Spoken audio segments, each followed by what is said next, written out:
Bob Iger is supposedly stepping down soon, which I still have my doubt. If you look at Bob Iger's track record, he kind of tends to extend his contract every, 2 more years here, 2 more years there.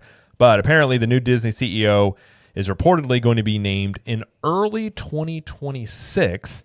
And on top of that, the new chairman of the board is now James P. Gorman, which is going to be effective January 2nd, 2025.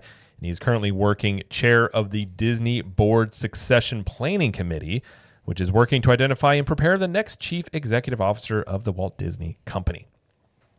Now, I think originally they said they're going to name somebody in 2025. Mm-hmm. It being pushed back to 2026, and we're not going to talk long about this. I know sometimes people don't like to hear the corporate side of things, but given that this is, whoever they choose is going to be heading up the company, it's a rather important thing for the company.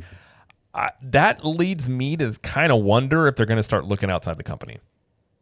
They might. I've kind of said, I have said all along, I think they need new blood. I don't think Josh D'Amaro or Dana Walden, who are the two front runners from everything that we've heard, I don't think either one of them are good for the CEO position. I mean, I know people love Josh, but if you look at what's gone on in the park since 2019, I don't think that's a strong resume person. Now, the company enjoys it because they've made a lot of money from the parks, but I can't sit here and think that the parks have been run great under his tenure.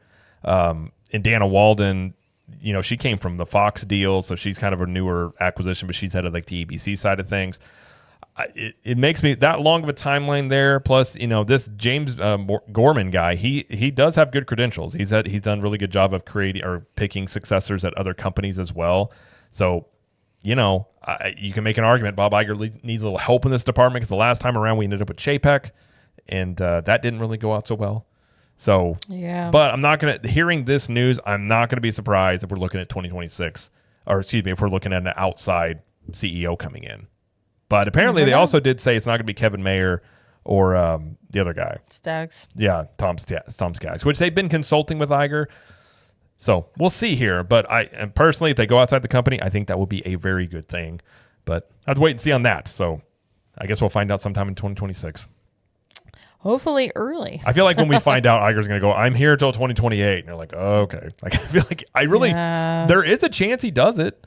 He's done it before. How many times did he do it before when his contract was up? I don't know. There's at least 2 or 3 times, I think, that he's extended his contract. I think my next poll time, because we're going to do that next, but I think my next poll time next week is going to be like, now that, Bob Iger has been back for the last 2 years, how good of a job do we think he's doing? And just see what people say. Good job, bad job, I don't know. I just want to go on record. When he came back, we did an episode, and I said... Jared was very... What'd you say? I said everybody's looking at Bob Iger as coming in as he's going to come save the day. I'm like, he's not going to change any... The only thing he did change, to his credit, is they did get rid of the parking fee at the resorts.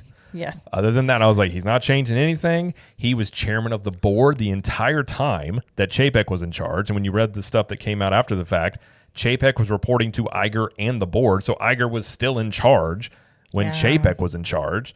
Yep. So, I said all along, I was like, I've never felt like personally that Bob Iger has been that great of a CEO. I think he's bought stuff, but I think a lot of the success of Disney was basically based off a lot of the stuff that Eisner did, that riding the coattails off of that. And I'm not saying there haven't been some good things in the parks and some of the things with the company, but I've never been somebody that thinks Bob Iger is just this greatest CEO that's ever lived. So it kind of, I don't know. I just don't feel like it's been that case. So I feel like my initial prediction was rather correct personally, but I don't know how people view him. I think people like Iger. I don't think people liked the vibe of Chapek.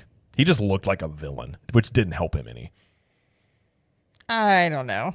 Like Iger's better on camera. Like he can, he's like a salesman. He can sell you a little bit better. Chapek was that awkward guy that just would just mumble and walk away. You're like, what is this? So that's kind of the way I viewed him. But yeah, that would be an interesting poll. I would be very curious to see what people said about how it is there. But